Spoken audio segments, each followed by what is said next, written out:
ఎందుకంటే ఇంట్లో మొదలు ఉంది అది బీచ్ దాకా రాదు. ఇంట్లో మనం మంచి చెట్లు చెప్తే బీచ్లోకి వచ్చేసరికి పెరిగి వృక్షమవుతుంది.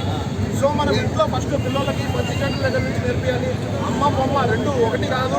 హిందూ ధర్మం వేరు, మిగతా మతాలన్నీ వేరు. ఖచ్చితంగా ఇది మాత్రం మనం నేర్పియాలి. అన్ని మతాలు సమానం అనే ముసుగులో మనం బతుకుతున్నాం. ఆ కళ్ళకు గంధం మనం తీసిన రోజే వాస్తవం ఏంటి అనేది మనకు అర్థమవుతుంది.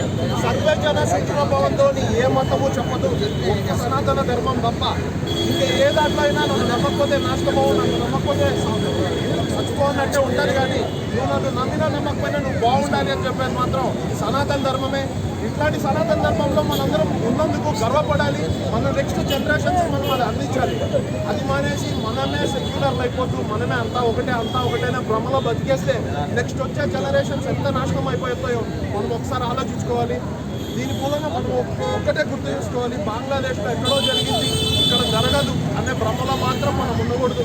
ఎందుకంటే అక్కడ స్టార్ట్ అయ్యింది, మనం మెడ మీద కత్తి దాకా వచ్చేదానికి ఎక్కువ సమయం పట్టదు. ఈ రోజు కనుక మనం మేలుకోకపోతే, ఈ రోజు కనుక మనం దీన్ని వాస్తవం ఏంటి అనేది గ్రహించకపోతే నెక్స్ట్ జనరేషన్స్ని మనము సంఘటనలోకి నెట్టిన వాళ్ళం అవుతాం. సో హిందువులందరం కులాలకు అతీతంగా అందరూ సంఘటితమై ఏకమై హిందూ శక్తిని ఎంత ప్రపంచాన్ని చూపించాలి.